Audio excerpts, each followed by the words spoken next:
اس دنیا میں بھی انسان کیسی کیسی مشقتیں جھیلتا ہے، صدمے برداشت کرتا ہے، کیسے کیسے مصائب آتے ہیں۔ دنیا آسان زندگی نہیں ہے، یہ تو اللہ تعالیٰ نے رنج سے خوگر ہوا انسان کو مٹ جاتا ہے رنج، مشکلیں اتنی پڑی مجھ پر کہ آسا ہو گئی، ورنہ جو بوجھ ہم پر اللہ نے ڈالے ہوئے، اور خود اللہ نے فرمایا لا اقسم بهذا البلد وانت حل بهذا البلد ووالد وما ولد لقد خلقنا الانسان في كبد، ہم نے انسان کو محنت اور مشقت ہی میں پیدا کیا۔ گوتم بدھ نے در حقیقت اسی کو دیکھا تھا نا، جس کی بنا پر پھر وہ راجدھانی چھوڑ کر جنگلوں میں چلا گیا۔ اس کے فلسفے کا کلمہ طیبہ ہے سروم دکھم، آل از ایگنی، آل از پین۔ اس دنیا کی زندگی میں درد اور رنج اور غم ہی غم ہے۔ اسی لیے غالب نے کہا ہے نا، قید حیات و بند غم اصل میں دونوں ایک ہیں، موت سے پہلے آدمی غم سے نجات پائے کیوں۔ لیکن یہ مسئلہ تو حیوانوں کا بھی ہے۔ اونٹ کو آپ بار برداری کے لیے استعمال کر رہے ہیں، بیل کو آپ نے کولو کے اندر جوت دیا ہے، گھوڑے کو تانگے میں آپ نے جوتا ہوا ہے، لیکن حیوان اس اعتبار سے خوش قسمت ہے، ان سے پھر کوئی محاسبہ نہیں ہے آخرت میں، کوئی حساب کتاب نہیں ہے۔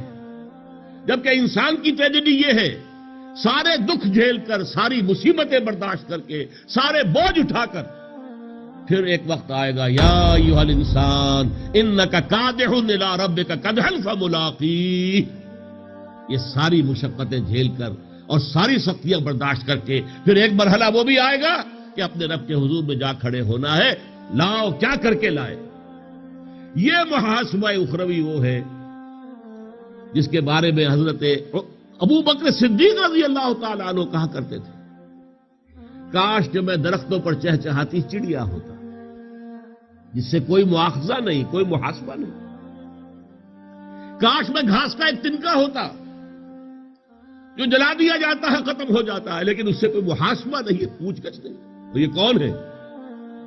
افضل البشر بعد الانبیاء بالتحقیق ابو بکر صدیق، ان کا حال یہ ہے۔ حضرت عمر کا کیا حال ہے اس مواخذے کے حساب سے کہ انتقال کے وقت سخت بے چین ہے، سخت بے چین ہے، سخت بے چین ہے۔ عبداللہ ابن عمر رضی اللہ تعالیٰ عنہما نے اپنی ران کے اوپر سر رکھ لیا ان کا، کہا نہیں نیچے ڈال دو۔ ان کا ابا جان آپ اتنے پریشان کیوں ہو رہے؟ آپ تو عشرہ مبشرہ میں سے، آپ کی ساری خطائیں تو اللہ پہلے ہی معاف کر چکا۔ فرمایا خدا کی قسم اگر میں برابر سرابر پر چھوٹ گیا تو بہت بڑی کامیابی سمجھوں۔